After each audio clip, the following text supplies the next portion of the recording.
En Mauricie, il y a un homme qui se retrouve devant la justice pour avoir aidé une femme ivre à prendre le volant avant qu'elle perde la vie dans une embardée. Amélie, quelle histoire, hein? Il est accusé maintenant d'avoir soufflé dans l'éthylomètre du véhicule de la trentenaire. Jean Lessard, 67 ans, est accusé de négligence criminelle causant la mort pour avoir aidé justement cette femme-là à prendre le volant. En fait, concrètement, il aurait possiblement soufflé dans son éthylomètre, ce qui a permis de démarrer le moteur. La femme aurait pris son véhicule et serait décédée à peine 15 minutes plus tard là, dans une sortie de route. Selon le rapport du coroner, la femme dans la trentaine avait plus de 2 fois la limite d'alcool permise dans le sang au moment de l'accident ou dans les instants qui ont suivi.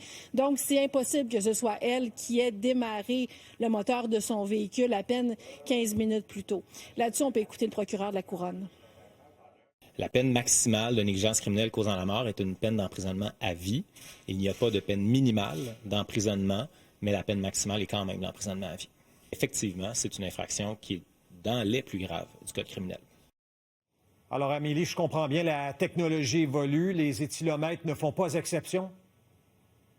Parce que depuis le mois d'août, Yves, il y a possibilité d'avoir des caméras qui sont installées avec les éthylomètres dans les véhicules. C'est pas tout le monde qui a ces mesures-là, des caméras. Il faut surtout comprendre que c'est pas de la reconnaissance faciale. Donc, c'est pas comme pour démarrer son téléphone, en fait. Donc, ultimement, la caméra n'empêcherait pas une tierce personne de démarrer le moteur, mais laisserait des preuves, en fait, de qui a soufflé dans l'éthylomètre.